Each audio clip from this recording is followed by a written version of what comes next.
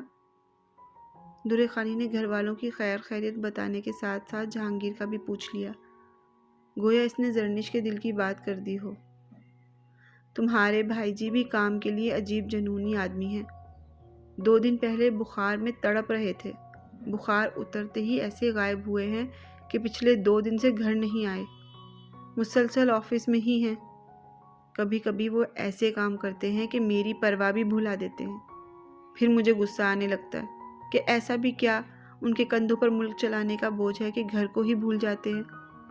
در شہوار اور جہانگیر نے پہلے دن گھر والوں پر ایک اچھا کپل کا تاثر چھوڑا تھا جو اب تک نبھا رہے تھے۔ در شہوار کے لہجے میں بولتا ہوا حق زرنش کو کانٹے کی طرح چبھ رہا تھا، پر دل میں یہ سن کر کہیں کمینی سی ٹھنڈک بھی اتری کہ چلو اچھا ہے، جہانگیر مجھ سے دور ہے تو در شہوار سے کون سا قریب ہے۔ اوہ، میں بھی باتوں باتوں میں تم لوگوں سے کھانے کا پوچھنا ہی بھول گئی۔ اور بتاؤ، کیا کھاؤ گے، کیا پیو گے؟ زرنش، تم اتنی چپ چپ کیوں ہو؟ کیا مجھ سے کوئی ناراضگی ہے؟ در شہوار ماتھے پر ہاتھ مارتے ہی ایک دم چپ بیٹھی لڑکی کی طرف متوجہ ہوئی۔ واہ رے تمہاری معصومیت، دل کرتا ہے تمہارا چہرہ نوچ لوں جو ہر وقت جہانگیر کے سامنے رہتا ہے۔ تم ناراضگی کی بات کرتی ہو، مجھے تو تم سے نفرت ہے در شہوار۔ سنا تم نے؟ مجھے نفرت ہے تم سے۔ آخر ہے ہی کیا تمہارے پاس؟ نہ میرے جیسی خوبصورتی ہے اور نہ ہی گورا رنگ، پھر میں تمہاری جگہ کیوں نہیں ہوں؟ وہ دل ہی دل میں در شہوار سے مخاطب تھی۔ نہیں، ایسی تو کوئی بات نہیں ہے، وہ بس میرے سیمسٹر کے فائنل آ رہے ہیں تو انہی کو لے کر پریشان تھی۔ بظاہر زرنش اپنے ہونٹوں کو زبردستی پھیلا کر بولی۔ لو، اس میں پریشان ہونے والی کون سی بات ہے، جھلی لڑکی؟ ویسے تمہارا ایم فل مکمل ہونے والا ہے تو آگے کیا ارادہ ہے تمہارا؟ ملازمہ کو ان دونوں کے لیے کچھ لانے کا کہتے ہوئے در شہوار سادگی سے بولی۔ کزن اور بہن جیسے رشتوں کے لیے در شہوار نے ایک عرصہ تڑپتے ہوئے گزارا تھا۔ یہی وجہ تھی کہ وہ دونوں کے آنے پر وہ کھل سی گئی۔ آگے کا تو کچھ پتہ نہیں، ابھی زرنش بتا ہی رہی تھی کہ باہر سے آتی ہارن کی آواز نے سب کو متوجہ کیا۔ لگتا ہے تمہارے بھائی آ گئے ہیں۔ در شہوار ایک اچھی بیوی ہونے کا ثبوت دیتے ہوئے جہانگیر کا خیر مقدم کرنے کے لیے اٹھی۔ وہیں زرنش بھی دل کی خواہش کے یوں پورے ہونے پر کھل سی اٹھی۔